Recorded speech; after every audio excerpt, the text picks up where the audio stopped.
বীর মুক্তিযোদ্ধাদের সম্মানী ভাতাসহ অন্য ভাতাদি বিষয়টি বিবেচনার জন্য সামাজিক নিরাপত্তা কর্মসূচি সংক্রান্ত মন্ত্রিসভা কমিটিতে প্রস্তাব পাঠানো হয়েছে। আসসালামু আলাইকুম। আশা করি আল্লাহর রহমতে সবাই ভালো আছেন, সুস্থ আছেন। আমাদের এই চ্যানেলের আরও একটি গুরুত্বপূর্ণ ভিডিওতে আপনাদের স্বাগতম। আমরা আজকের এই ভিডিওর মাধ্যমে আপনাদেরকে বিস্তারিতভাবে দেখানোর চেষ্টা করব। ভিউয়ার্স, অবশ্যই ভিডিওটি শেষ পর্যন্ত ধৈর্য সহকারে দেখার চেষ্টা করবেন, তাহলেই বিষয়টি বিস্তারিত আপনি সহজে বুঝতে পারবেন। মূল ভিডিওতে যাওয়ার আগে আপনাদের নিকট একটি ছোট্ট অনুরোধ থাকবে, আপনি যদি আমাদের এই চ্যানেলের একেবারে নতুন দর্শক হয়ে থাকেন তাহলে অবশ্যই চ্যানেলটিকে সাবস্ক্রাইব করে পাশে থাকা বেল আইকনটি অন করে রাখবেন, যাতে প্রতিনিয়ত এরকম গুরুত্বপূর্ণ ভিডিও আপনি সবার আগে পেয়ে যান। তো ভিউয়ার্স, চলুন দেখে আসি ভিডিওটি।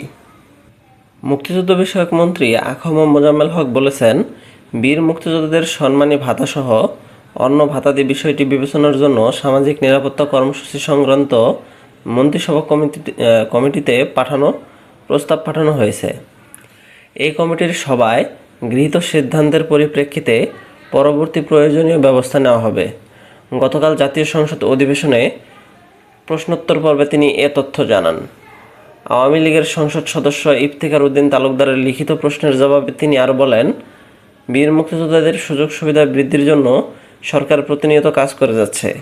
প্রধানমন্ত্রীর নির্দেশনার পরিপ্রেক্ষিতে 2022-23 অর্থবছর থেকে বীর মুক্তিযোদ্ধাদের মাসিক সম্মানী ভাতা 12,000 টাকা থেকে বাড়িয়ে 20,000 টাকা হারে প্রদান করা হচ্ছে।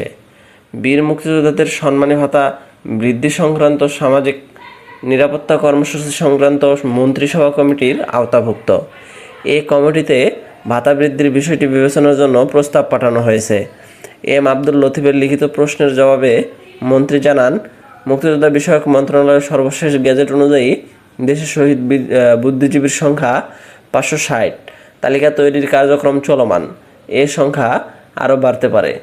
তো এই ছিল আজকের ভিডিওটি ভালো লাগলে আমাদের চ্যানেলটিকে সাবস্ক্রাইব করে পাশেই থাকবেন। ধন্যবাদ সবাইকে।